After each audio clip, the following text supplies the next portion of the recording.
Pour ce jeune cireur de chaussures indien, se rendre à pied au travail est un calvaire quotidien.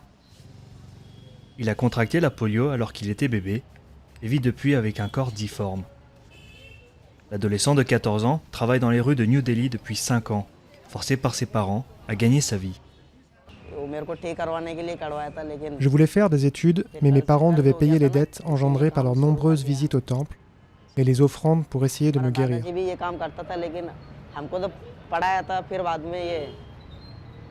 C'est pour ça que j'ai commencé à travailler.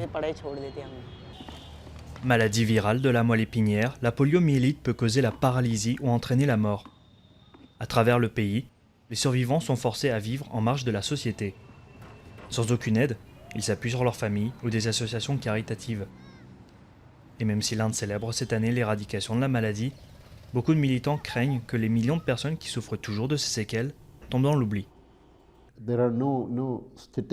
Il n'y a pas de statistiques précises, mais je pense qu'il y a entre 3 et 4 millions de survivants de la polio en Inde aujourd'hui. Et ces personnes ont besoin d'infrastructures pour pouvoir mener leur vie dans la dignité. Dans un hôpital au cœur de la capitale, cet orthopédiste offre un peu d'espoir aux patients. Il dirige l'un des seuls pavillons en Inde dédié à la polio et pratique des opérations gratuites.